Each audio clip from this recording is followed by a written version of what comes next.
அடுத்த மாசம் 15ஆம் தேதி நல்லா இருக்கு. அப்போ நீங்க நிச்சயத்தை வச்சுக்கலாம். ரொம்ப சந்தோஷம் ஜோசியரே.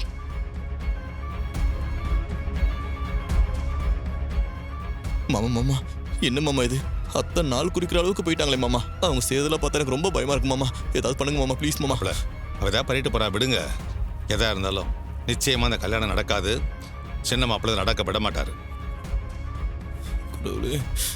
சுந்தரி அம்மா, என் ரூம்ல பூ பழம் ஸ்வீட் எல்லாம் வாங்கி வச்சிருக்கேன். அதை தட்டுல வச்சு எடுத்துட்டு வா. ம்.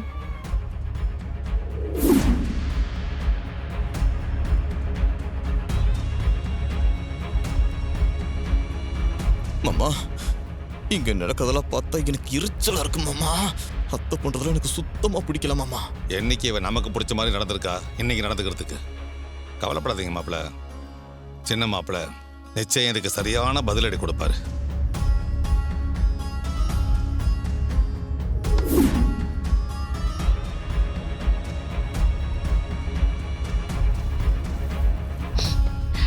கலா கொஞ்சம் எந்திரி. பொண்ணு வீட்டு சார்பா நான் இருக்கேன். மாப்பிள்ளை வீட்டு சார்பா நீ இந்த தட்டை மாத்திக்கோ. சரிங்க அத்தை. அம்மா ஒரு நிமிஷம்.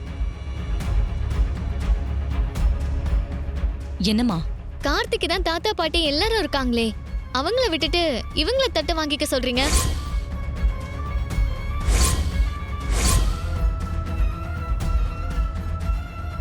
மாமா ரேவதி பக்காவா கேள்வி கேட்டா மாமா. அத்தை நல்லா மாட்டிக்கிட்டாங்க. இப்ப என்ன பண்ணுவாங்க? ஆட நீங்க வேற மாப்பிள்ள. ஏதாவது பித்தலாட்டம் பண்ணி இப்போ அவளை ஏமாத்திடுவா பாருங்க. நீ கேக்குறது சரிதான். ஆனா அவங்க காசிக்கு சாமி கும்பிட டூர் போயிருக்காங்க. காசிகா? ம். வரத்துக்கு ரொம்ப நாள் ஆகுமா? அதான் கலாவை வாங்கிக்க சொன்னேன்.